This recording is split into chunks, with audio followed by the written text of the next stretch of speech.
Millionaire mocks Waitress in Russian, but her response makes his company go bankrupt. Richard Thornton was used to getting everything he wanted with his money and influence. At 47, he had built a restaurant empire in New York that placed him among the city's wealthiest businessmen, but his arrogance grew in direct proportion to his bank account. That Thursday night, he had chosen the Beautiful View, one of the most exclusive restaurants in Soho, to impress his Russian partners with whom he would close $1 million deal. When the waitress approached to take their order, Richard didn't even look at her properly. "Good evening, my name is Emily, and I'll be serving you tonight. May I offer you some appetizers while you choose your main course?" she said with a professional smile, holding the order pad. Richard looked up for just a second, seeing a young woman of about 25, brown hair tied in an impeccable bun, a well-pressed uniform and elegant posture. Without even responding, he turned to his guests and began speaking in Russian, thinking he was safe to make his comments. "Look at this stupid waitress," said Richard in fluent Russian, laughing loudly. "I bet she didn't even finish high school. These people serve food their whole lives because they're not good for anything else." His Russian partners laughed along, one of them adding, "In the United States, it's like that, Richard. The poor stay in their place serving the rich. It's the natural order of things." "Exactly," continued Richard, gesturing exaggeratedly. "This girl probably lives in some slum, takes 3 buses to get here, and still thanks God for getting this shitty job. People like her should be grateful they can clean our tables." The men at the table laughed even louder, drawing the attention of other customers. Richard was having fun, feeling superior and clever for being able to make these comments without the waitress understanding a single word. "I bet she doesn't even know where Russia is on a map," said one of the partners. "Definitely not," replied Richard. "These people have no education. They are born poor, live poor, and will stay poor because they don't have the capacity for anything better." Emily remained standing there, still smiling professionally, but a subtle change occurred in her eyes. The gentle sparkle was replaced by a cold, calculated determination. She leaned slightly toward the table, maintaining a sweet and controlled tone of voice. "Excuse me, gentlemen, but I understand perfectly every word you're saying," she said in perfect Russian with an impeccable accent. "Perhaps you would prefer I take your orders in Russian, since you think I don't have enough education to understand English." The silence that fell over the table was deafening. Richard felt the blood drain from his face, his eyes widened, and his mouth opened without being able to form words. The Russian partners exchanged glances, visibly uncomfortable with the situation they had helped create. "For your information," continued Emily, still in Russian, "I completed my studies in Moscow, where I lived for 3 years. I work here at night to pay for my master's in international relations at Columbia University. And yes, I know exactly where Russia is on the map. In fact, I know Russian culture very well, and I know that true Russian hospitality would never include disrespecting those who serve you." Richard finally managed to recover his voice, but only to stammer a few incomprehensible words. The other restaurant customers began to look in their direction, sensing something was happening. Some whispered among themselves, others took out their phones. "Now," said Emily, switching back to English, with a smile even sweeter than the initial one, "would you like me to take your orders, or would you prefer to chat a little more about education and respect?" One of the Russian partners, visibly embarrassed, tried to break the awkwardness. "We apologize, miss, it was a misunderstanding." "It was not a misunderstanding," Emily replied firmly. "It was intentional disrespect. But don't worry, I'm used to it. Unfortunately, some clients think money buys the right to humiliate other people." Richard finally exploded, his face red with anger and humiliation. "How dare you talk back to me like that? Do you know who I am? I can have you fired in 2 seconds. "And do you know who I am?" Emily retorted, keeping her calm. "I am a hard-working and dignified person who doesn't need to humiliate anyone to feel important. You may have a lot of money, but you're clearly lacking something far more valuable: character." The argument began to attract more and more attention. Other waiters approached, the restaurant manager came to see what was happening, and several customers were clearly filming the scene with their phones. Richard stood up abruptly, knocking over the glass of red wine onto the white tablecloth. "You'll get to know me better," he said, pointing his finger at Emily. "No one humiliates me in front of my partners, no one." "You humiliated yourself," she replied calmly. I merely responded in the same language I was disrespected in. Richard threw some bills onto the wine-soaked table and stomped out of the restaurant, followed by the Russian partners, who murmured embarrassed apologies to Emily. The atmosphere remained tense for a few minutes, but gradually conversations returned to their normal tone. Michael, the restaurant manager, approached Emily. "Are you okay?" What happened here?" "Just a rude customer who thought he could insult me in Russian," she explained, smoothing her hair. "He didn't know I understood every word." "Wow, you speak Russian?" asked Michael, impressed. "Fluently. I studied there for a few years." Michael shook his head in admiration, but soon his expression turned worried. "Emily, do you know that man? That's Richard Thornton, owner of the Thornton gastronomy chain. He has a lot of power in the city and knows everyone. I'm afraid he might cause trouble." Emily felt a knot in her stomach. The Thornton gastronomy chain was known all over New York, and she knew Richard really had a lot of influence, but she didn't regret standing up for herself. "He started it, Michael. I couldn't let it slide." "I understand, and you were right to defend yourself. I'm just worried about the consequences." Michael's concern was not unfounded.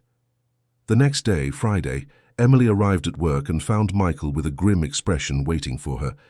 "Emily, we need to talk," he said, signaling for her to follow him to the office. Sitting behind the desk, Michael took a deep breath before speaking. "I got a call this morning.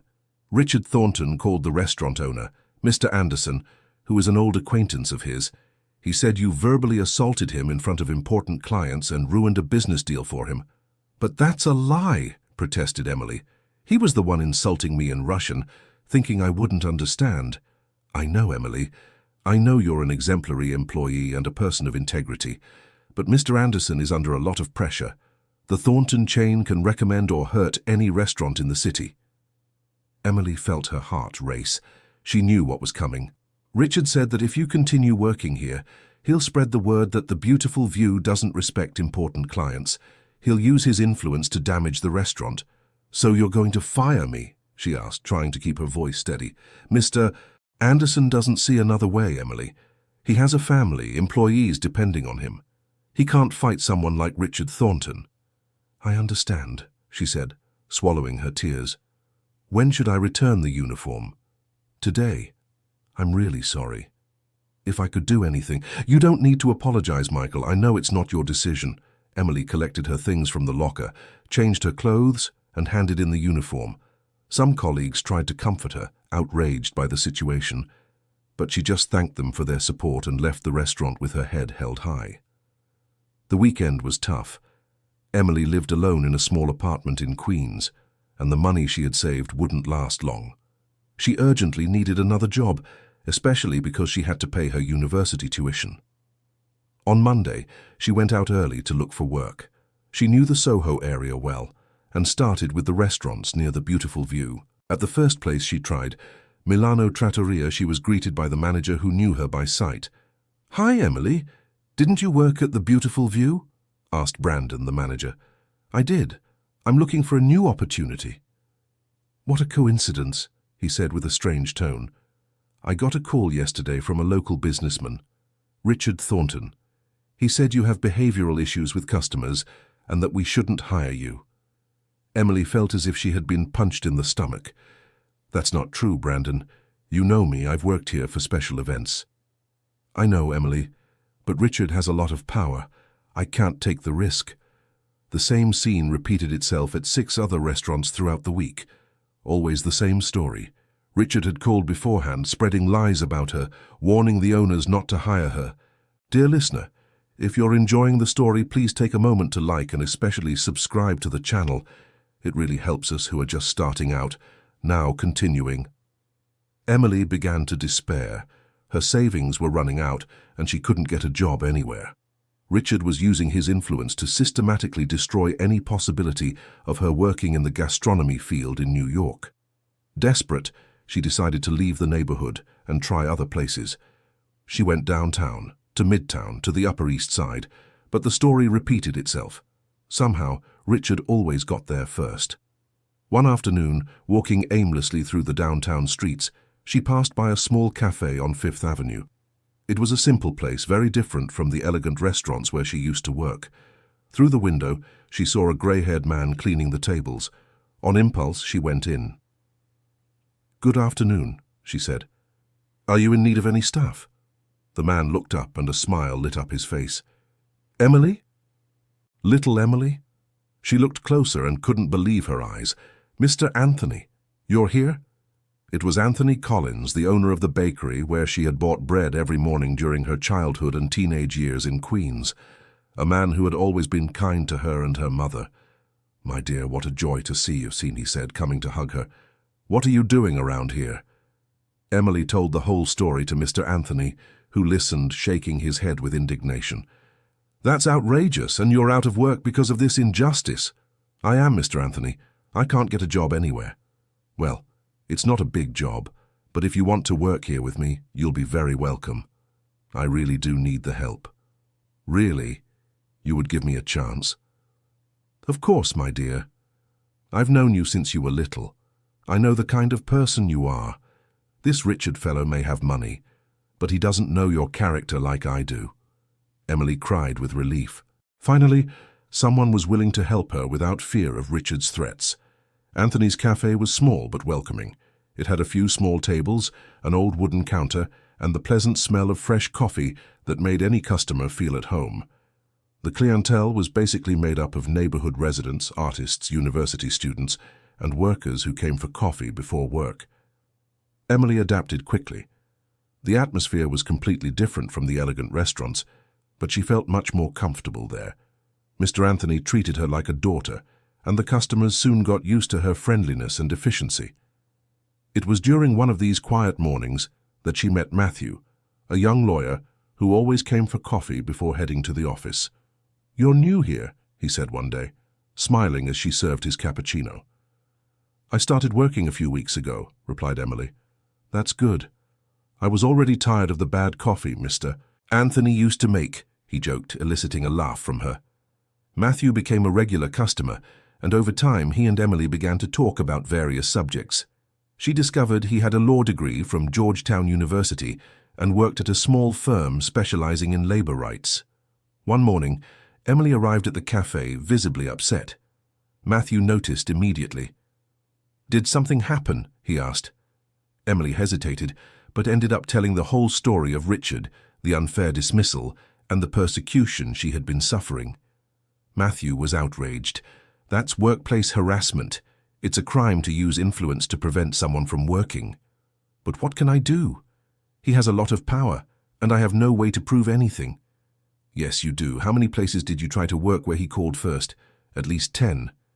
"And did some managers confirm that he called to speak badly of you?" "They did." Matthew leaned forward, interested. "Emily, that's a crime, and I can help you." "How so?" "I work exactly with cases like these: harassment, defamation, abuse of power. I can file a lawsuit against him." Emily fell silent, thinking about the consequences. "But I don't have money to pay a lawyer." "For this type of case, I can take it pro bono. It means I only get paid if we win, and from what you've told me, the chances of winning are high." "Are you sure?" "Absolutely. This Richard committed several crimes: defamation, harassment, abuse of economic power. He needs to pay for what he did." Emily felt a mix of hope and fear. Finally, someone was willing to help her fight against Richard, but she knew it would be a difficult battle. "I'll think about it, Matthew. It's a very serious decision." "Of course, but don't take too long. The more time passes, the harder it becomes to prove some things." That night, Emily talked on the phone with her mother, Mrs. Helen, who lived in the countryside. "Honey, you have to sue this man," her mother said firmly. "You can't let him destroy your life like this." "But, Mom, he has a lot of power. It could make things worse for me." "Emily, you've always been brave. Remember when you defended that boy at school who was being bullied, even knowing you'd have trouble with the bullies?" "I remember." "So why are you going to let a rich bully intimidate you now? You studied, worked hard, fought. You can't let an arrogant man destroy all that." The conversation with her mother gave Emily the courage she needed. The next day she sought out Matthew. "I accept your help," she said. "Let's sue Richard Thornton." Matthew smiled. "Great decision. Let's make this man pay for what he did." The two began working on the case immediately.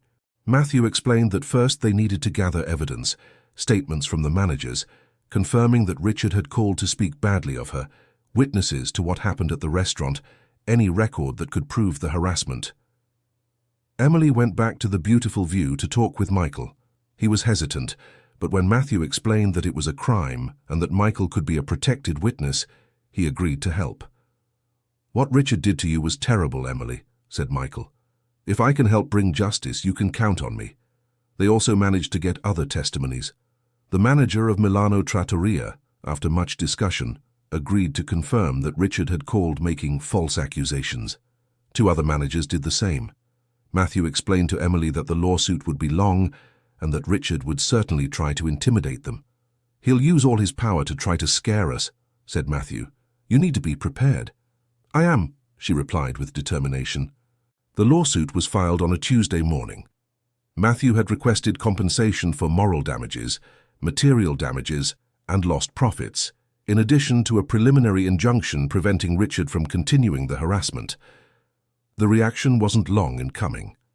On Thursday, Mr. Anthony received a call. "Hello, this is Richard Thornton. I know Emily works there. I want to give you some advice. Fire her before she brings trouble to your business." Mr. Anthony, who already knew the whole story, wasn't intimidated. "Listen here, young man, Emily is an honest and hard-working girl. If you have any problem with her, settle it in court. Don't come threatening me." "You don't know who you're talking to," said Richard in a threatening tone. "Yes, I do. I'm talking to a man who uses money to intimidate honest people, but it won't work with me. You can call whoever you want, badmouth my cafe wherever you want. I won't fire Emily." Richard hung up the phone, furious. "Mr. Anthony told Emily about the call." "Mr. Anthony, I'm sorry for bringing trouble to you," she said worriedly. "What trouble, girl? That man is the problem for society. You're right to sue him." Matthew was pleased when he learned of the intimidation attempt. "Perfect. That's more evidence against him. I'll include it in the lawsuit." Meanwhile, Richard was growing increasingly irritated with the situation. He had underestimated Emily, thinking she would be easily intimidated. Now he found himself involved in a lawsuit that could tarnish his reputation. In his office, he spoke with his lawyer, Dr. Marcus. "Doctor, you need to make this lawsuit disappear," said Richard nervously. "Richard, you've made several mistakes. The harassment is documented. We have testimonies confirming you called various places speaking ill of her without justification. But I have money. I can pay anything." "It's not a question of money. You committed crimes. The best way out would be to try for a settlement." "A settlement? Never. I won't pay a cent to some shitty waitress." "Richard, be reasonable. If this case goes to a jury trial, you will lose." The public always sides with the underdog. But Richard didn't want to listen to advice. His arrogance prevented him from accepting he could be wrong. Find a way to intimidate her lawyer, offer money, threaten his firm, do something. "I can't do that, Richard. It would be unethical and illegal." Richard slammed his fist on the desk. "Then what is my money for? What is all my power for?" It was at that moment that Sandra, his secretary of 15 years, entered his office. "Mr. Thornton, there's someone here who would like to speak with you. It's about the Waitress case." "Who is it?" "Says she's a journalist." Richard thought for a moment. Perhaps he could use the press to his advantage. "Send her in." The person who entered was an elegant woman of about 50, with a recorder in her hand. "Good afternoon, Mr. Thornton. My name is Francis Wilson. I'm a journalist with the news portal New York Today." "Yes, ma'am. I'm working on a story about your case with the waitress Emily. I'd like to hear your version." Richard perked up. Finally, an opportunity to tell his side and clean up his image. "Look, Ms. Wilson, this story has been greatly exaggerated. The young lady behaved inappropriately with important clients. I merely reprimanded her politely, and she verbally attacked me." "I see. And is it true that you called several restaurants to prevent her from getting work?" No. I just warned some fellow business owners about her behavior. It was a favor, to keep them from having the same problem I had." Francis continued asking questions, and Richard answered with increasing confidence, thinking he was convincing the journalist of his version. What Richard didn't know is that Francis Wilson was actually a retired professor of Emily's from graduate school. Emily had taken a course with her on international communication 2 years prior, and they had kept in touch. When Francis learned of the story through a mutual friend, she decided to investigate on her own. She wasn't exactly an investigative journalist, but she had worked for years as a foreign correspondent and knew how to conduct an interview to get information. During the conversation with Richard, she got him to confirm several compromising pieces of information, thinking he was defending himself when in fact he was incriminating himself. After the interview, Francis sought out Emily. "Emily, dear, I heard what you're going through," she said, meeting her former student at a cafe near Columbia University. "Professor Francis, what a surprise," said Emily, genuinely happy to see her. "Listen, I have a proposal for you. How about I investigate this case and write a series of reports on abuse of power in the business world? You would do that for me? Not just for you. For all the people who suffer this kind of persecution. I know you, I know what kind of person you are, and from what I've heard, this Richard needs to be exposed. But he's very powerful. So what? Power doesn't give you the right to humiliate anyone. Leave it to me, Emily. I'm going to investigate this man thoroughly." Francis got to work. First, she looked for other former employees of the Thornton gastronomy chain. What she discovered was shocking. Richard had a history of abusive behavior going back years. She spoke with Claudia, former manager of one of the chain's restaurants. "I worked there for 2 years. He constantly humiliated employees. If a waitress made any small mistake, he would yell in front of all the customers," Claudia recounted. "And why did you leave?" "Because I refused to fire an employee who was pregnant. He said pregnant women were trouble and ordered me to let her go. When I refused, he fired me." "Do you have proof of this?" "I have some emails from him from that time. I kept everything." Francis gathered more testimonies. John, former head chef, talked about terrible working conditions and delayed wages. Maria, former hostess, spoke about constant psychological harassment. Each conversation revealed a clear pattern. Richard used his economic power to intimidate, humiliate, and exploit his employees. Dear listener, if you're enjoying the story, please take a moment to like and especially subscribe to the channel. It really helps us who are just starting out, now continuing. What most impressed Francis was discovering that Richard maintained an informal blacklist with names of former employees who shouldn't be hired by other restaurants in the area. Emily wasn't the first person he had systematically pursued. Matthew, Emily's lawyer, was ecstatic when Francis shared her findings with him. "This is pure gold," he said. "We have a pattern of abusive behavior going back years. I can turn this into a class action." "A class action?" asked Emily. "Yes, we can gather all the former employees harmed by him and sue for collective damages. It will be much more impactful." Meanwhile, Richard began to realize the situation was getting out of control. Some former employees had sought other lawyers, and other lawsuits began to be filed against him. Even worse, his reputation in the business community began to be questioned. Some suppliers became hesitant to do business with someone involved in so many labor controversies. In a meeting with his partners, the concern was evident.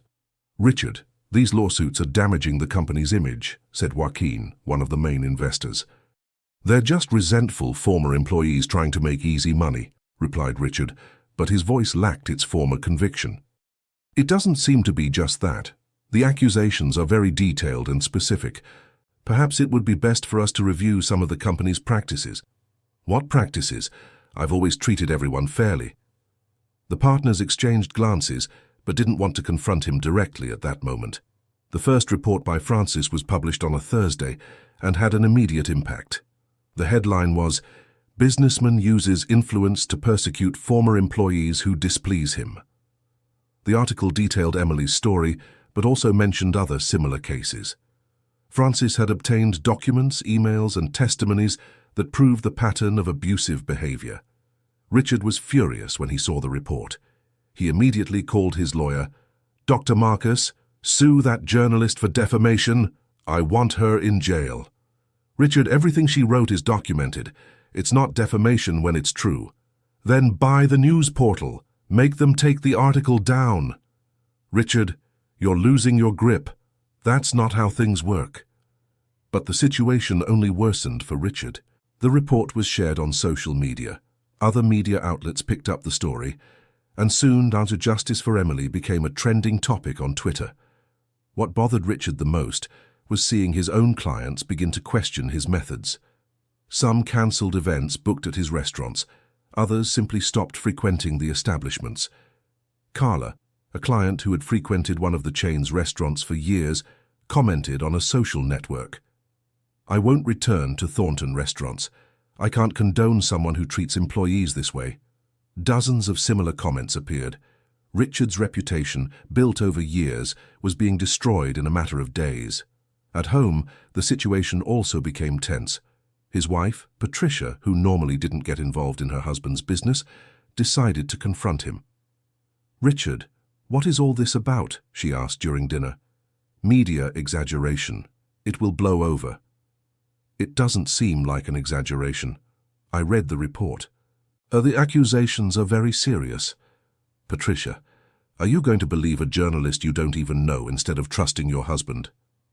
"Richard, I've known you for 15 years. I know how you treat people when you think they're beneath you. I always thought it was just arrogance, but this is cruelty. That's absurd. I built an empire, gave jobs to hundreds of people, and humiliated many of them in the process, from what I'm seeing." Richard got up from the table angrily. "I'm not going to sit here listening to a lecture from anyone." But Patricia wasn't finished. "Richard, you need to look at what you've become. You're not the man I married anymore." Meanwhile, Emily continued working at Mr. Anthony's cafe, but now with renewed hope. Seeing that other people had gone through the same situation and were willing to fight alongside her gave her strength she didn't know she had. Matthew organized a meeting with all the former employees who wanted to join the collective action. There were 15 people in total, each with a story of abuse or persecution. "Everyone," Matthew said to the group, "together we are much stronger than alone. Richard can intimidate one person, but he can't intimidate all of us at once." Claudia, the former manager, spoke. "I kept everything. Emails, messages, records of everything he did. I was waiting for the right opportunity to use it." John added, "I have photos of the horrible conditions in the kitchen of the Soho restaurant. He forced us to work even when there were hygiene issues. Each person brought evidence, and Matthew realized the case was much bigger than he had imagined. It wasn't just workplace persecution, but a systematic pattern of labor rights violations. "Let's expand the accusations," he said. "Besides persecution and defamation, let's include labor rights violations, collective moral harassment, and abuse of economic power."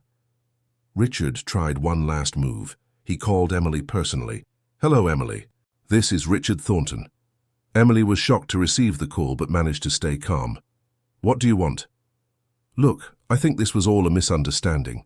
How about we talk and resolve this in a civilized manner? We have nothing to discuss.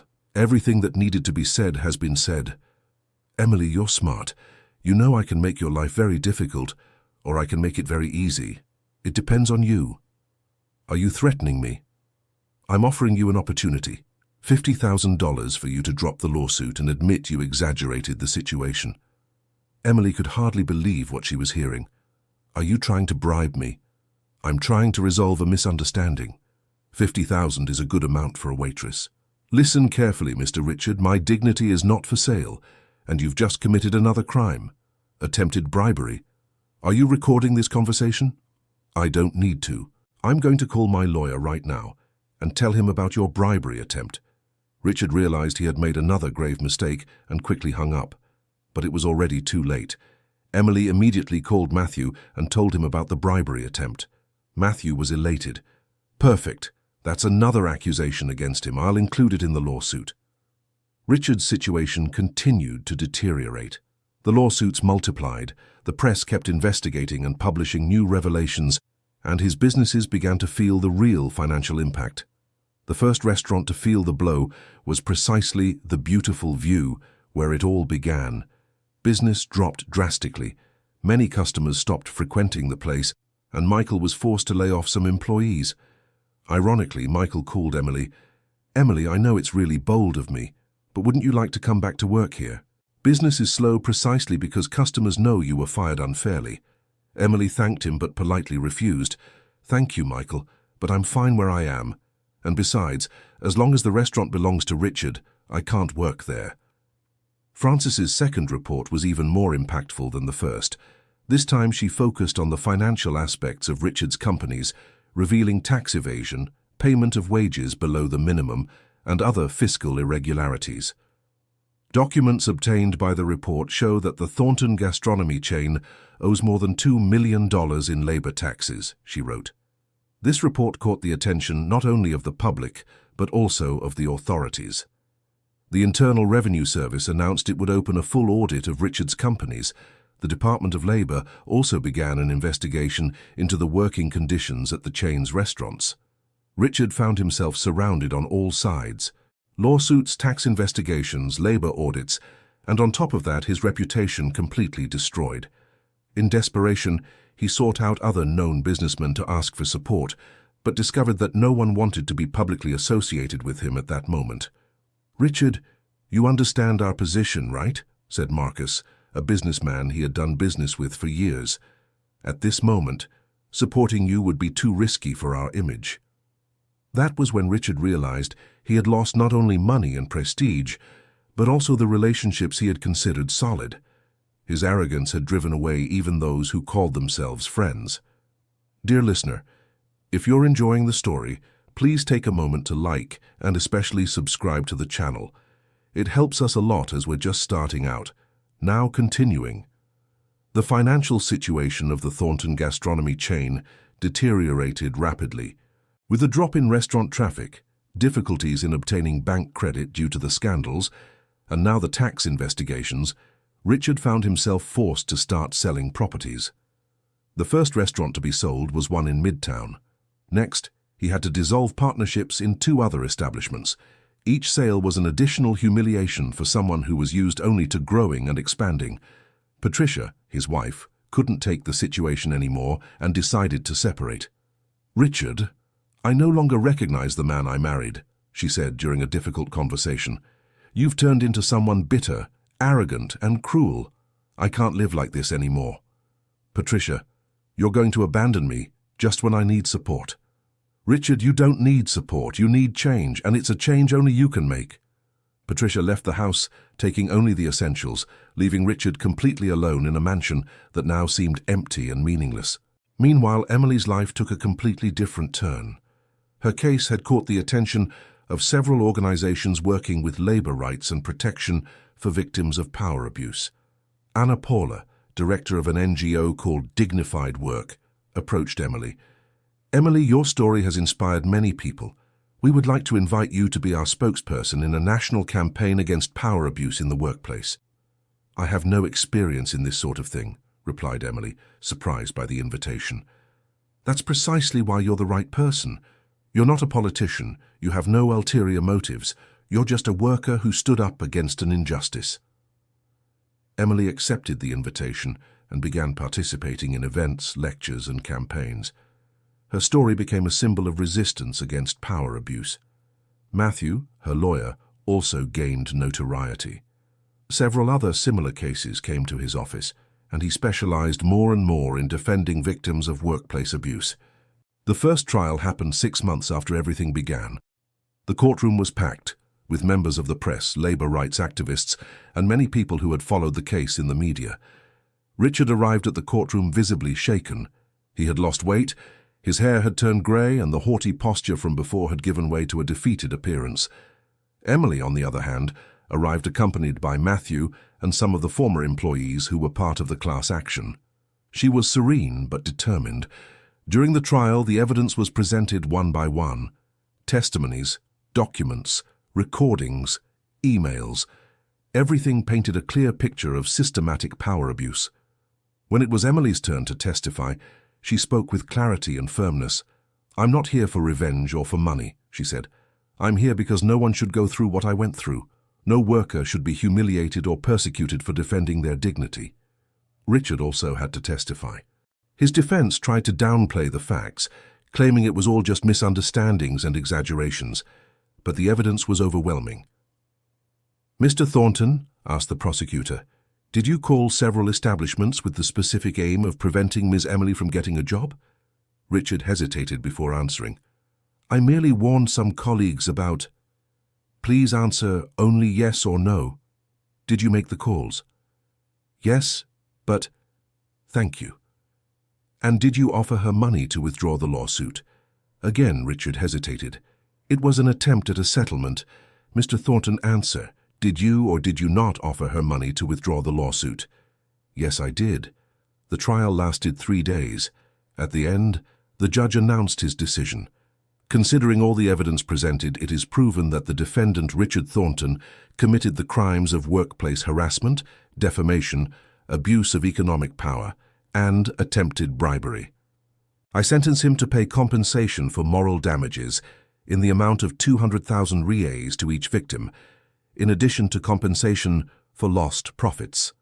The total sentence amounted to more than 3 million reais, considering all the former employees involved in the collective action. Richard also had to face the consequences of the tax investigations. The Internal Revenue Service confirmed tax evasion and imposed a fine of 8 million reais, in addition to demanding payment of all back taxes. With all the debts, fines, and compensations, Richard was forced to completely liquidate his businesses. The Thornton gastronomy chain, which had once been his pride, ceased to exist. The restaurants were sold to other entrepreneurs who committed to retaining the employees and improving working conditions. Richard found himself bankrupt, divorced, and with his reputation completely destroyed. He had to sell the mansion where he lived and move to a small apartment. It was in this moment of deep reflection that he finally began to understand what he had done wrong. Without the money and power he had always used as crutches, he was forced to look at himself honestly. He sought psychological help, and for the first time in years began to question his values and behaviors.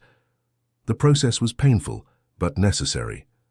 Meanwhile, Emily used part of the compensation she received to open her own company, a consultancy specializing in labor rights and workplace conflict mediation.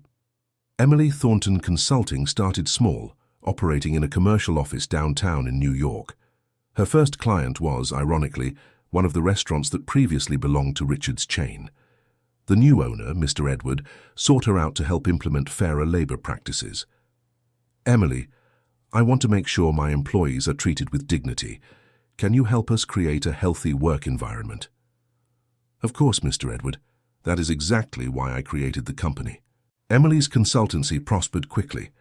Her story of overcoming adversity and her personal experience made her a reference in the field.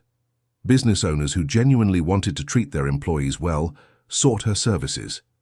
She hired Matthew as a partner lawyer, and together they expanded the company to also offer legal support to victims of workplace abuse.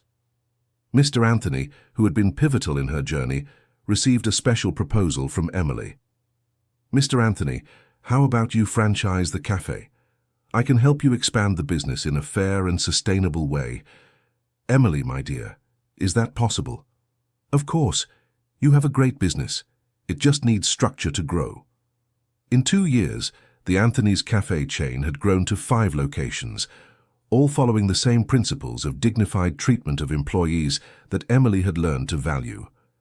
Francis, the former professor who had investigated the case, was invited to be the consultancy's communications director. She accepted gladly, seeing it as an opportunity to continue fighting injustices.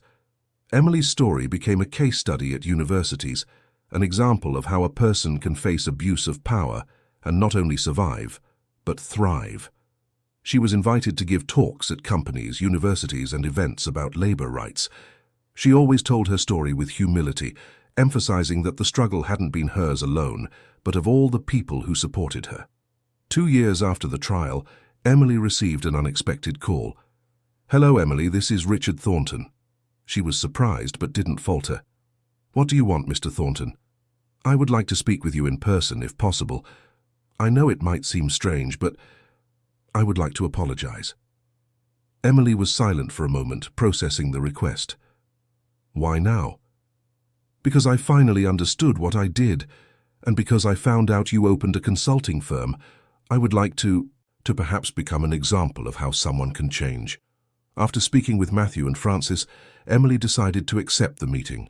They met at a neutral coffee shop, a public place where she would feel safe. Richard arrived punctually. Emily barely recognized him. The arrogant, well-dressed man had given way to someone humble, with simple clothes and a completely different posture.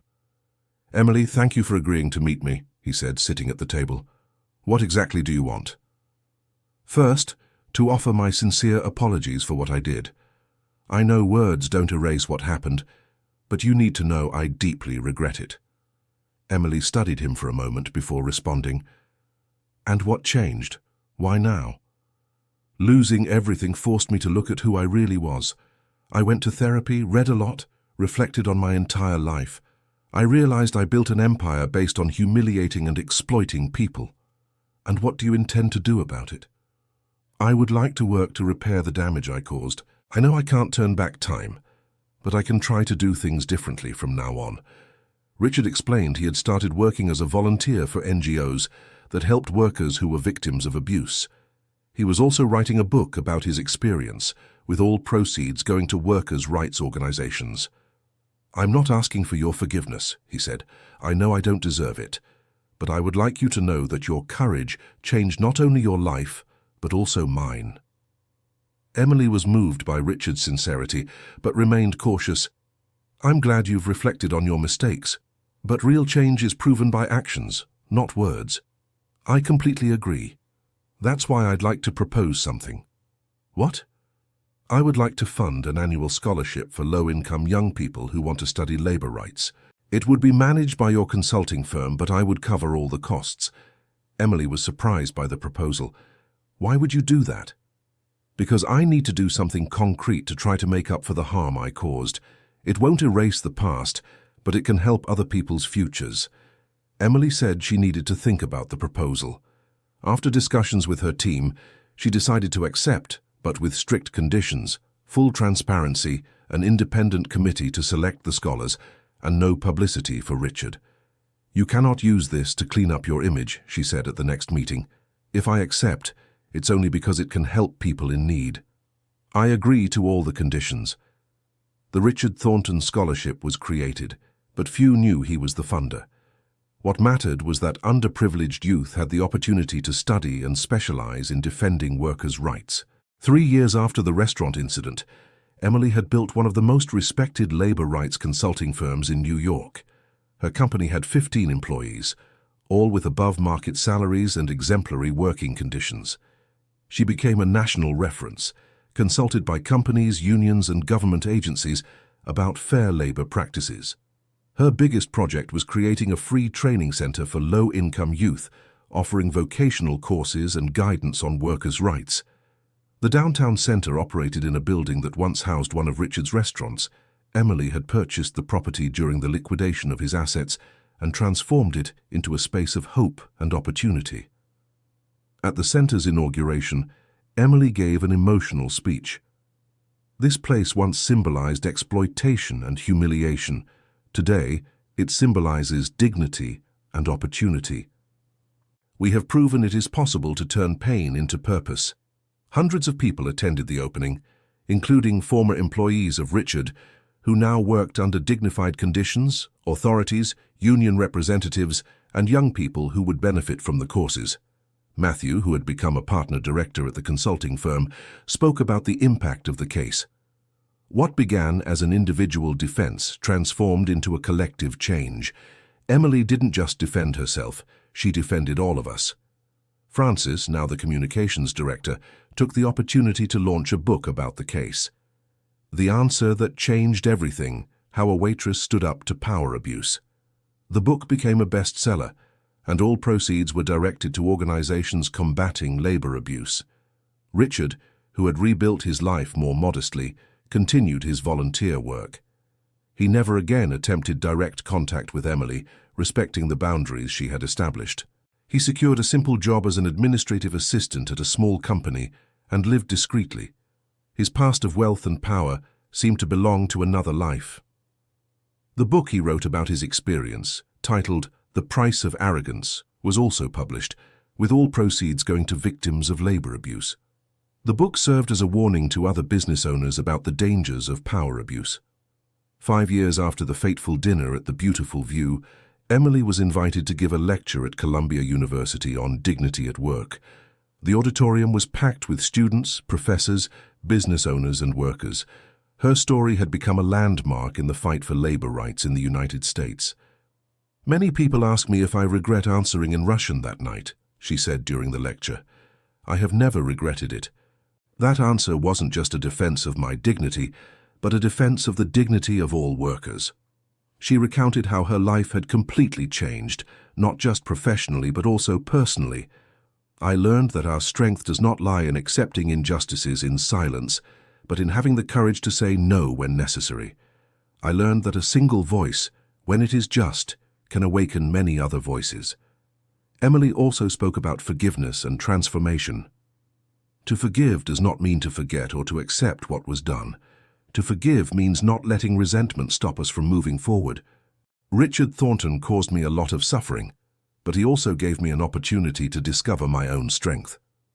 At the end of the lecture, during the Q&A session, a young student asked, "Emily, if you could go back in time, would you do anything differently that night?"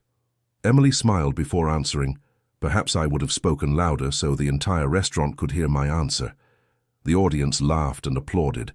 That answer perfectly summarized the transformation of a humiliated young waitress into a confident and respected businesswoman.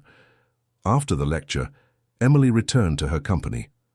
That day, she had an important meeting with representatives from a multinational corporation that wanted to implement fairer labor practices in its U.S. branches. As she reviewed the documents for the meeting, she looked out the window of her office and saw the city's bustle. She thought about how her life had changed drastically because of a single night, a single answer in Russian. Her phone rang.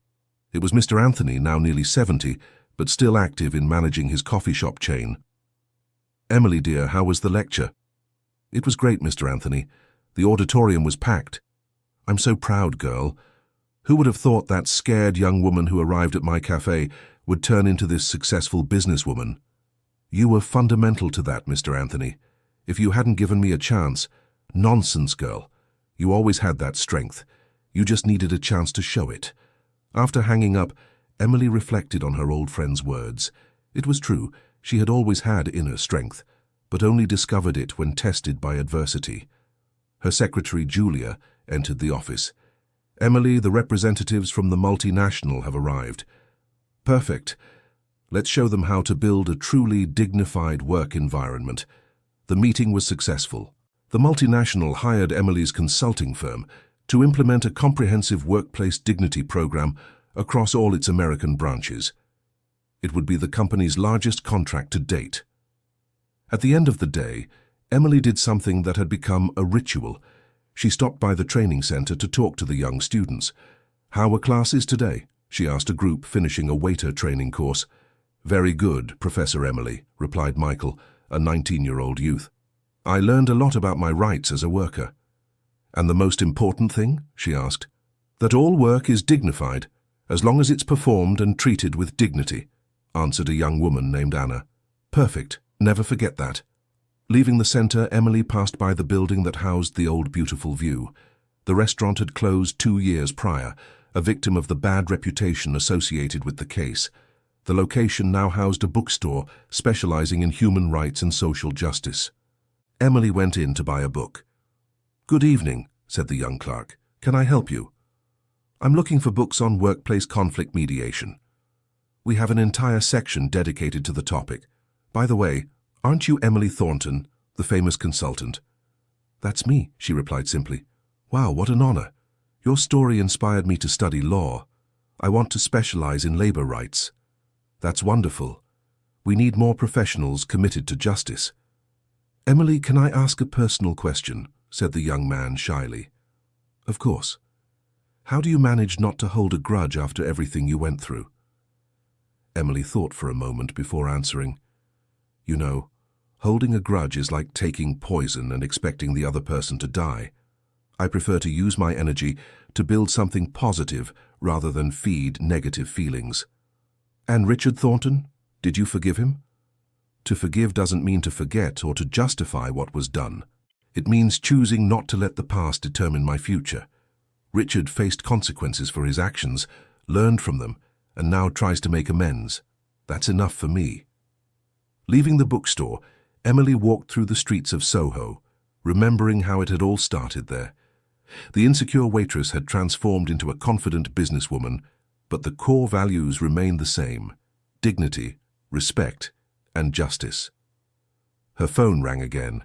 It was Matthew. "Emily, I have great news.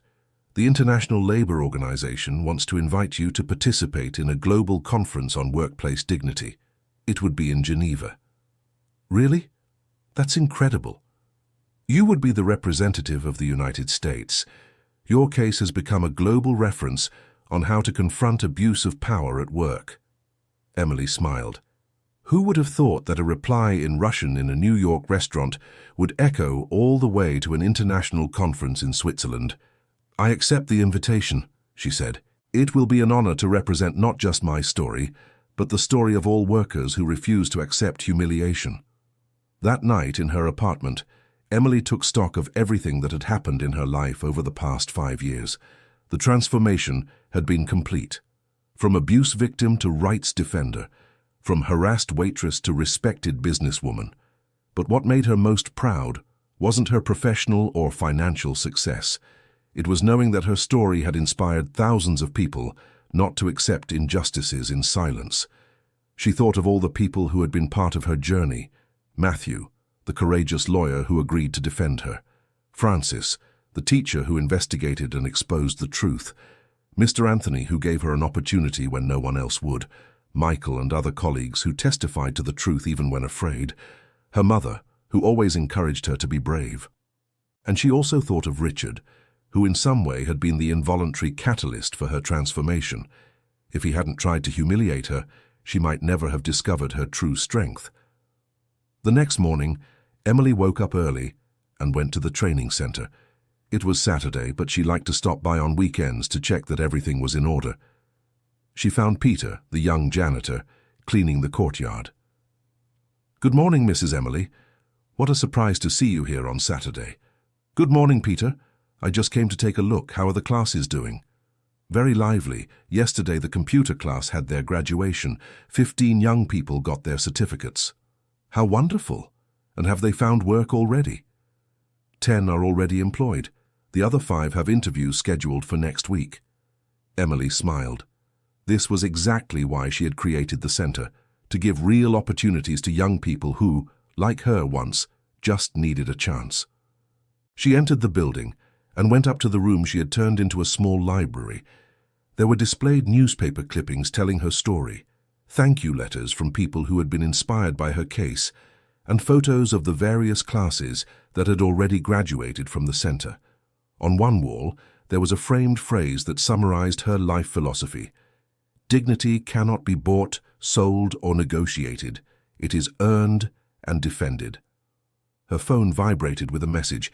It was from a young woman named Beatrice, a former student of the center, who now worked as a secretary at a law firm. "Emily, thank you for teaching me that all jobs are dignified when performed with dignity. I got a promotion and now I'm going to study law at night. I want to follow in your footsteps and defend other workers. You changed my life." Messages like this arrived weekly. Each one confirmed that the pain she had endured had not been in vain. Emily went down to the central courtyard of the building, where there was a small discreet plaque with the names of all of Richard's former employees who had participated in the collective action. It was a way of honoring all the people who had the courage to unite in the fight for justice. Next to the plaque there was another phrase: "In memory of all workers who suffered injustices in silence, and in honor of those who had the courage to speak up." The center had already trained more than 300 young people in various vocational courses.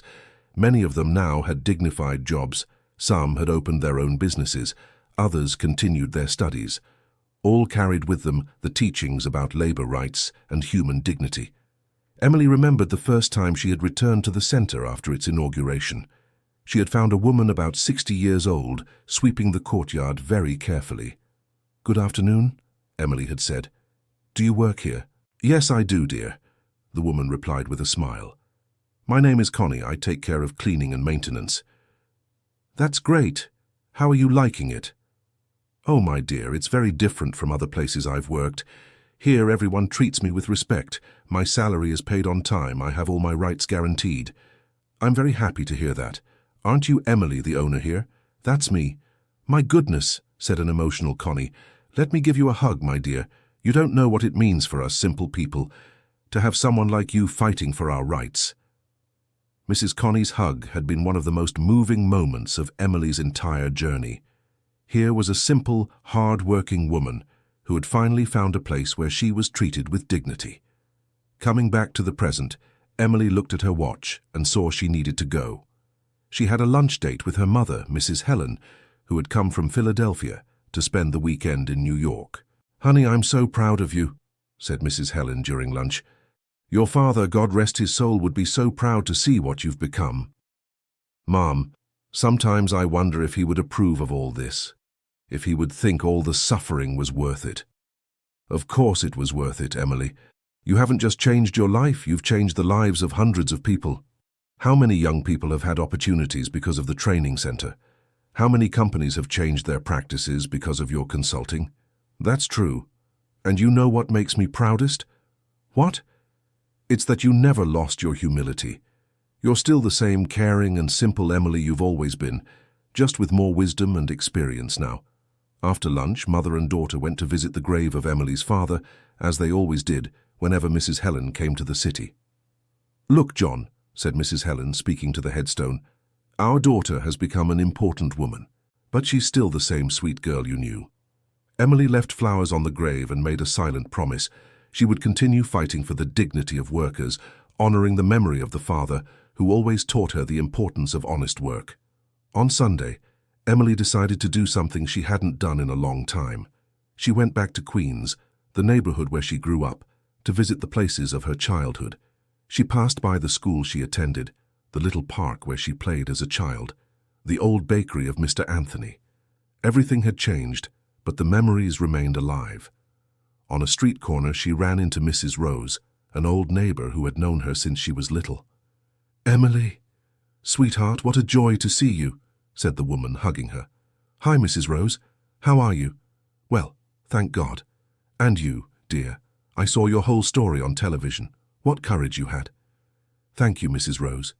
You know, my granddaughter works as a waitress, and I always tell her about you. I tell her she must never accept disrespect from a customer, that she has to assert herself politely but firmly. You're doing the right thing. All work deserves respect." "That's true. You're an example to many people, you know." Conversations like this were common. Emily had become a reference not only for people in the business or academic world, but especially for ordinary workers who identified with her story. On Monday, Emily returned to her company routine. She had several meetings scheduled, including one with a hotel chain that wanted to implement a program of dignified treatment for employees. "Emily," said the chain's human resources director, "our employees are our greatest asset. But sometimes we don't know how to demonstrate that in practice. The first step is to understand that respect is not a favor, it's a right," she replied. "A respected employee works better, is more loyal, and transmits that positive energy to the customers." Emily's consulting firm had developed its own methodology for implementing dignity practices at work. The method included leadership training, creation of direct communication channels, and, most importantly, organizational cultural change. "Our methodology is called Respect," she explained. "Each letter represents a principle: recognition, active listening, fair salary, participation in decisions, continuing education, integrity, transparency, and opportunity for growth." In the afternoon, Emily received an unexpected call. It was from a television producer. "Emily, I'd like to propose making a documentary about your story. It would be a way to inspire even more people." "I need to think about it," she replied. "My story is already quite well known. But there are still many people who don't know it's possible to resist power abuse and win. Your example could encourage other victims to report injustices." Emily promised to consider the proposal. She knew media exposure could help her cause, but she also wanted to maintain some privacy. That evening at home, she called Matthew to tell him about the proposal. What do you think? Is it worth making the documentary? I think so, he answered. Your story could inspire a lot of people, and a documentary is different from sensationalism. It can be very educational. I'll accept then, but with a few conditions.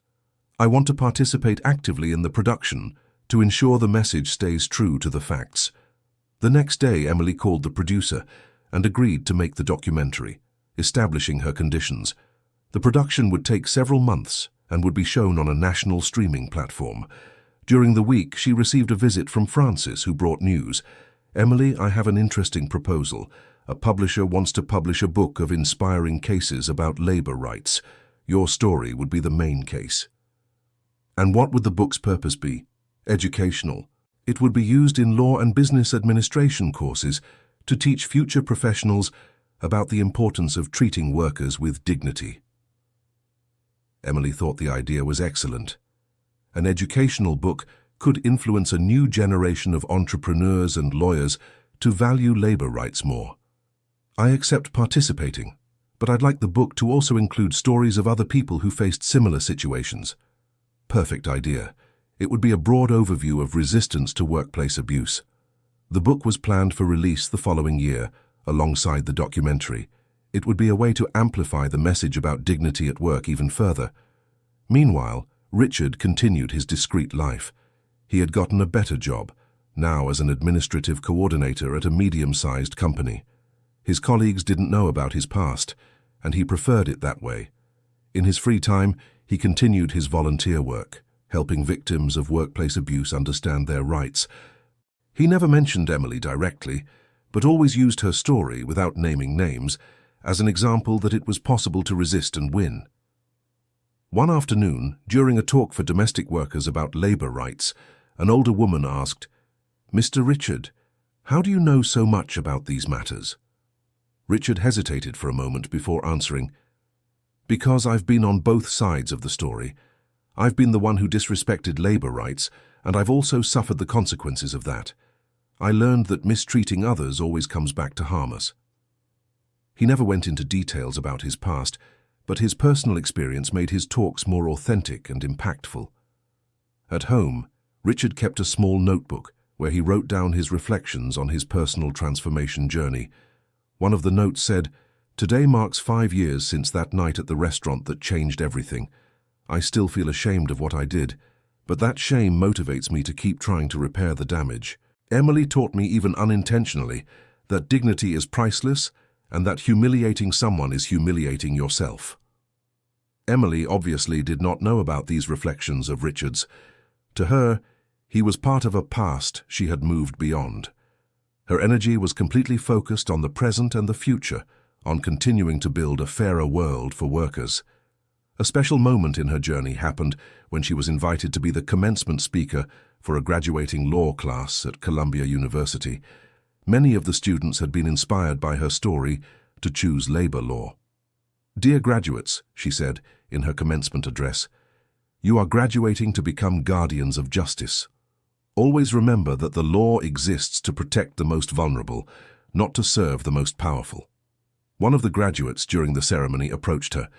"Emily, your story changed my life. I was going to graduate to work in corporate law, but after learning about your case, I decided to specialize in labor law. I want to defend people like you." "How wonderful," she replied emotionally. "That's why we tell our stories, to inspire other people to make a difference." Moments like this confirmed for Emily that all the suffering she had endured had been worth it. Her pain had transformed into hope for many other people. The training center continued to grow. There were already plans to open a second unit in the southern zone of New York. Emily wanted to bring opportunities to young people from all regions of the city. "Our goal," she would say in her lectures, "is not just to train technically competent professionals, but to form citizens who are aware of their rights and duties." During a visit to the center, she spoke with Amanda, a 20-year-old young woman who was finishing the receptionist course. "Emily, can I ask you a personal question?" Amanda said timidly. "So, of course, go ahead." "How do you manage to keep hope even after everything you've been through?" "You know, Amanda, I learned that hope isn't something we either have or don't have. It's something we build every day. Every time I help someone, every time I see a young person like you getting an opportunity, my hope is renewed. And if you had to give advice to people who are experiencing injustice at work, I would say 3 things. First, document everything that happens. Second, seek help. Never face it alone. And third, don't accept anyone telling you that you don't deserve dignity. All honest work deserves respect. Amanda wrote down every word. Days later, she got a job at a hospital, and during the interview itself, she was able to clearly express her rights and expectations, positively impressing the interviewers. The documentary about Emily's story was released 6 months later and caused a great impact. The answer that changed everything was watched by millions of people and sparked important discussions about dignity at work.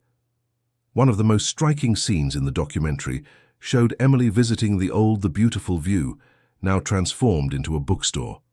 She spoke about how that place had been the stage for both her humiliation and the beginning of her transformation. "This place taught me that we can choose how to react to adversity," she said in the documentary. "I can hold a grudge for what happened here, or I can be grateful that it was the starting point for discovering my true strength." The documentary also showed testimonies from people who had been inspired by Emily's story. Workers who reported abuses, business owners who changed their practices, young people who chose careers focused on labor rights. One of the interviewees was Carla, a housekeeper who had reported mistreatment at a cleaning company. "When I saw Emily's story, I realized I could also defend myself. I didn't have to accept humiliation just because I need the job. I reported my boss, and now I work for a company that treats me with dignity." Richard watched the documentary alone at home and was moved to see how Emily had transformed her life. He did not appear in the film. His identity had been preserved, but his story was implicit there. That night, he wrote in his notebook, "I watched the documentary about Emily. I was moved to see how she transformed pain into purpose. I am happy she managed to build something so beautiful from something so bad that I caused. I continue trying to deserve the forgiveness she gave me." The documentary's success brought even more visibility to Emily's work. Invitations to speak arrived from across the country, other companies sought her consultancy, and the training center gained support from new sponsors. But with fame also came new challenges. Some people tried to discredit her work, saying she was riding the wave of her victim story. Emily learned to handle criticism maturely. "Criticism is part of it," she said in interviews. "The important thing is to stay focused on the goal, improving working conditions for everyone. If my story can be useful for that, great. If someone disagrees with the methods, that's fine too. What I cannot do is give up fighting for more dignity at work." An interesting situation happened when Emily was invited to give a talk at a business conference. In the audience were some executives who knew Richard before his fall and who were not sympathetic to Emily's story. During the Q&A session, one of them made a provocation. "Emily, don't you think you overreacted? It was just a joke among friends. Richard was relaxed with his partners." Emily took a deep breath before answering, "Sir, with all due respect, humiliating an employee is never a joke. When someone uses a foreign language to make offensive comments thinking the person won't understand, that's not being relaxed, it's cowardice. And when they use economic power to pursue someone who defended themselves, that's abuse. But don't you think you destroyed a man's life? I didn't destroy anything. The consequences he suffered were the result of his own actions. He chose to humiliate me, chose to pursue me, chose to try to bribe me. I merely defended myself." The audience fell silent for a moment, until applause began. Emily's response had been firm but respectful, showing she had truly learned to transform her experience into wisdom.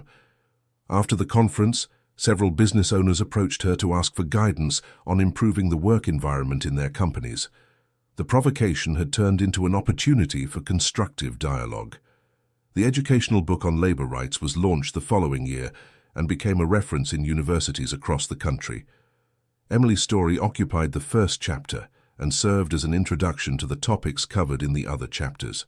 Law and business professors began using the book in their classes, and many students were inspired by the story, to choose careers focused on social justice. Emily was invited to the book launch at the New York Book Fair. The event packed the auditorium, with people of all ages interested in hearing her story and learning about labor rights. "This book is not just about laws," she said during the launch. "It's about humanity. It's about remembering that behind every employee there is a person with dreams, needs, and dignity." A young law student asked a question that moved Emily. "Emily, what would you say to your past self, that frightened waitress from the beautiful view?" Emily was emotional at the question. "I would say, Emily, you are stronger than you think. The storm that is coming will be difficult, but it will reveal a strength you didn't even know you had. Trust yourself, accept the help of the good people who will appear along the way, and never give up fighting for dignity." The audience was moved by the answer. It was clear that Emily had truly transformed from victim to inspiration. That night, at home, Emily reflected on her journey. There were moments when she could barely believe everything that had happened, from a humiliated waitress to a respected businesswoman, from a victim of harassment to a defender of labor rights. She looked at the photos on her shelf, the graduation of the first group of young people from the training center, the Businesswoman of the Year award she had received from the Commercial Association, the photo with her mother at the opening of the center's second location. Each image told part of a story of overcoming that she never imagined she would live. Her phone vibrated with a message from Matthew. "Emily, the ILO confirmed. You really are going to represent the United States at the Geneva Conference on Dignity at Work. How proud." Emily smiled. The international conference would be the ultimate recognition of her work. From that waitress who had answered in Russian to an arrogant businessman to a representative of the United States at a global event, the path had been long and difficult, but rewarding. On the eve of her trip to Geneva, Emily made a point of visiting all the places that had marked her journey. The training center, Mr. Anthony's cafe, now a thriving chain, Matthew's office, the newsroom where Frances worked writing about social justice. Her last commitment was a visit to her father's grave. There she spoke about the conference and made a promise. "Dad, I will represent not only the United States, but all workers who fight for dignity. I will speak on behalf of that humiliated waitress, but also of all who found the strength not to accept injustice." The conference in Geneva was an absolute success. Emily presented her story and the methodology developed by her consulting firm to an audience of representatives from over 80 countries. "Dignity at work is not a luxury. It is a fundamental right," she said in her speech. "When workers are respected, businesses prosper, societies strengthen, and humanity evolves." Her presentation was one of the most applauded at the event. Several countries expressed interest in implementing programs based on the methodology she developed. During the conference, Emily met labor rights activists from all over the world and realized that the fight for dignity at work was universal. In every country there are stories similar to hers, humiliated workers who found the courage to defend themselves. "Your story inspires us," said Mary, a French activist. "It proves that one person can make a difference when they have the courage to say no to injustice." Upon returning to the United States, Emily found a series of new developments waiting for her. Her consulting firm had received proposals for international expansion. The training center had secured sponsorship to open 5 more locations, and she herself had been invited to join a national committee on labor rights. But among all the news, the one that touched her the most was a letter left on her desk by Mrs. Connie, the cleaning staff member at the center. "Mrs. Emily, I don't know how to write as nicely as important people, but I wanted to say that you changed my life. Before working here, I thought poor people had to endure humiliation. You taught me that all honest work deserves respect. Now I feel like a dignified person. Thank you for fighting for people like me. Connie." Mrs. Connie's letter perfectly summarized the purpose of all of Emily's work. It wasn't about fame or recognition, but about restoring dignity to people who had learned to believe they didn't deserve it. That night, Emily organized a dinner to celebrate with the people who had been fundamental in her journey. Matthew, Frances, Mr. Anthony, some former employees of Richard who had participated in the collective action, and employees of her consulting firm. "I want to make a toast," she said, raising her glass, "to everyone who proved that together we are stronger, to everyone who chose to fight instead of accepting injustices, and to all the people who will yet discover their own strength to face any form of abuse." The toast was warm and emotional. Each person present knew they had participated in something bigger than their individual stories. They had participated in a social transformation. Mr. Anthony, now over 70, asked to speak. "Emily, my dear, when you came to my cafe that day, I saw a young woman who was hurt but not defeated. Today I see a woman who transformed her pain into strength to help others. Your father would be very proud." During dinner, Matthew shared that he had opened an organization to offer free legal assistance to victims of workplace abuse. Frances announced she was writing a new book about personal transformation through adversity. Everyone had been transformed by the experience in some way. The case that began with the humiliation of a waitress had become a collective movement for social change. Months later, Emily received a call she wasn't expecting. It was from Sandra, Richard's former secretary. "Emily, I hope you don't mind me calling. I got your number from Matthew." "No problem, Sandra. How can I help you?"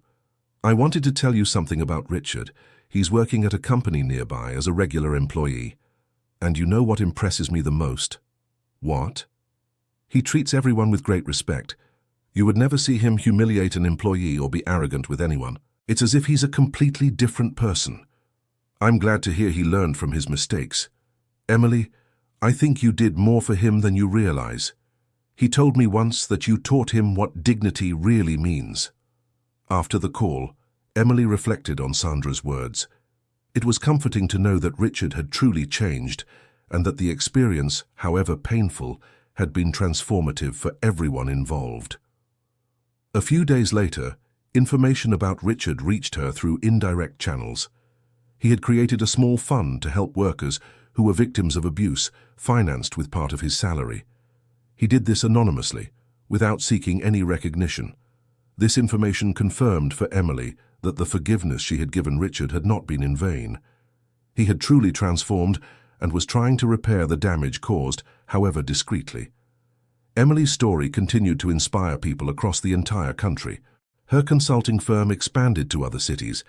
The training center became a national reference in professional training with a focus on dignity, and she herself established herself as one of the country's leading voices in the defense of labor rights. In an interview for a national magazine, the journalist asked, "Emily, if you could summarize your story in one sentence, what would it be?" She thought for a moment before answering, "A reply in Russian changed my life, but it was the courage to keep fighting that changed other people's lives. And what is your greatest achievement? It's not the company I built or the awards I've received. It's knowing that there are hundreds of people working in more dignified conditions because they had the courage not to accept humiliation. It's knowing that young people are getting opportunities they wouldn't have had without the training center. It's knowing that I transformed my pain into hope for others." The interview was featured on the magazine's cover and generated even more interest in her story and work. 10 years after that night at the beautiful View, Emily was invited to give a lecture at a high school. The theme was how to turn adversity into opportunity. The young students asked intelligent questions and showed genuine interest in her story. A 16-year-old student asked, "Emily, are you afraid people will forget your message?" "I'm not afraid," she replied, "because the message isn't mine, it's universal. The fight for dignity belongs to all humanity. If one day people forget me, that's fine, as long as they keep fighting for respect and dignity. And if you could give one piece of advice to our generation, I would say, never accept anyone treating you as inferior. Study, prepare yourselves, but above all, have the courage to stand up for your values. The world needs courageous people to keep evolving." At the end of the lecture, several students came up to talk.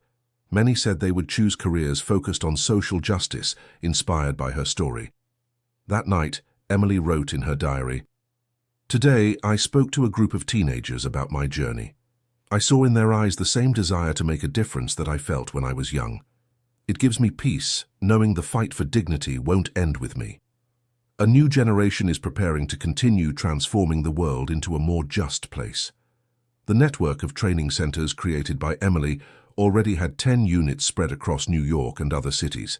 Thousands of young people had gone through the courses, and most had found dignified jobs or started their own businesses. At every graduation, Emily made a point of being there to personally hand out the certificates. It was an emotional moment where she saw the purpose of her work materialized. "You are living proof that opportunity and dignity can transform lives," she would say to each class. "Now it's your responsibility to carry these values wherever you go to work." One of the stories that most touched her was that of Julius, a 19-year-old who had gone through the center after being unemployed for 2 years. He got a job as a receptionist at a hospital and 6 months later returned to the center. "Emily, I came to thank you and tell you something," he said emotionally. "At the hospital where I work, I saw a nurse humiliating a cleaning staff member. I remembered everything I learned here and had the courage to intervene.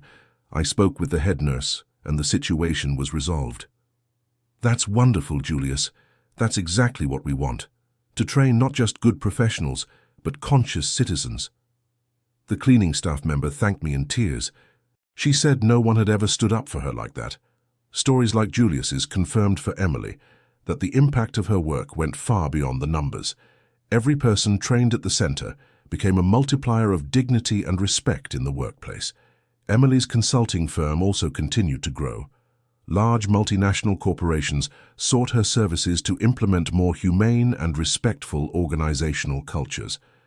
A special project was developed for a supermarket chain that wanted to improve the relationship between managers and employees. The company had identified high turnover rates and low employee satisfaction. "The problem isn't with salaries or benefits," explained the HR director, "but in the way our managers treat the employees. We need a deep cultural change." Emily and her team developed a comprehensive training program in humanized leadership. The results were impressive. In 6 months, turnover dropped by 60% and employee satisfaction increased significantly. "We discovered that respected employees produce more and better," said the director at the end of the program. The investment in dignity paid off quickly in productivity and financial results. Cases like this were proof that treating employees with dignity wasn't just an ethical matter, but also a smart business strategy. In her lectures to business owners, Emily always emphasized this point. Dignity at work is not an expense, it's an investment. A company that respects employees has less turnover, higher productivity, a better market image, and more satisfied customers. The international recognition of Emily's work continued to grow. She was invited to join a UN Committee on Labor Rights and participated in conferences in several countries. In a lecture at Harvard University, she told her story to business administration students from all over the world. "My story began with an answer in Russian, but it could have begun in any language in any country," she said. "Because abuse of power is universal, but resistance to injustice is too."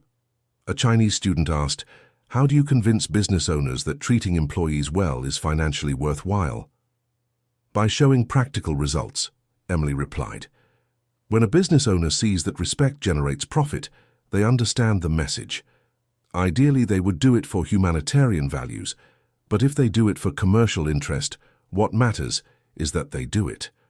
Her lectures always sparked interesting debates about the different aspects of dignity at work and how to implement it in different cultures and economic contexts. During a trip to Spain for a conference on labor rights in the Lusophone world, Emily visited a textile company that had implemented her methodology. "The results were fantastic," the Spanish HR director recounted. "We reduced workplace accidents, increased productivity, and greatly improved the work environment. The employees now feel valued." "And what was the most significant change?" Emily asked. "The way supervisors speak to the workers. Before it was always shouting and humiliation. Now it's dialogue and respect. It seems simple, but it made all the difference." Visits like this confirmed that the principles of dignity at work were universal and could be applied in any cultural or economic context. Back in the United States, Emily decided to create a free online course on basic labor rights. The idea was to democratize access to knowledge about rights and duties at work. The course was an immediate success. In 3 months, over 100,000 people enrolled. Workers from across the country could learn about their rights without leaving home. Knowledge is power, Emily said in the course introduction video. When workers know their rights, it's harder to abuse them.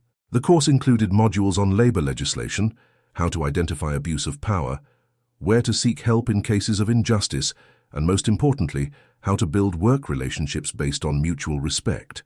Hundreds of people sent testimonials about how the course had helped them identify and resolve situations of abuse at work. One of the messages that touched Emily the most was from Anna, a domestic worker from the countryside. "Emily, your course taught me that domestic work also has rights. I talked to my employer, and now I have a formal contract and all my rights guaranteed. Thank you for teaching me that my work also has value." Messages like this reminded Emily of the reason she had begun her fight, to restore dignity to workers who had learned to accept disrespect as normal. 15 years after the episode at the Beautiful View, Emily was invited to participate in a special television program, Stories That Changed America. It was a program that told the stories of ordinary people who had caused significant social impact. "Emily," asked the host, 15 years later, "how do you assess the impact of your story?" "It's gratifying to see that answer in Russian turned into a much larger movement," she replied. "Today we have stricter laws against abuse of power in the workplace, more conscious companies regarding employee dignity, and most importantly, more empowered workers to defend their rights." "And what else changed in you personally?" "I learned that our inner strength is much greater than we imagine. I learned that united people can change seemingly unchangeable realities, and I learned that turning pain into purpose is one of the most powerful things we can do." The program had high ratings and generated a new wave of interest in labor rights. Many companies sought Emily's consulting after the program, wanting to align their practices with dignified work standards. Now tell us what you thought of this moving story. Do you think Emily made the right decision by responding to the businessman? How would you react in a similar situation? Leave your opinion in the comments and don't forget to subscribe to the channel for more inspiring stories like this one. End of story.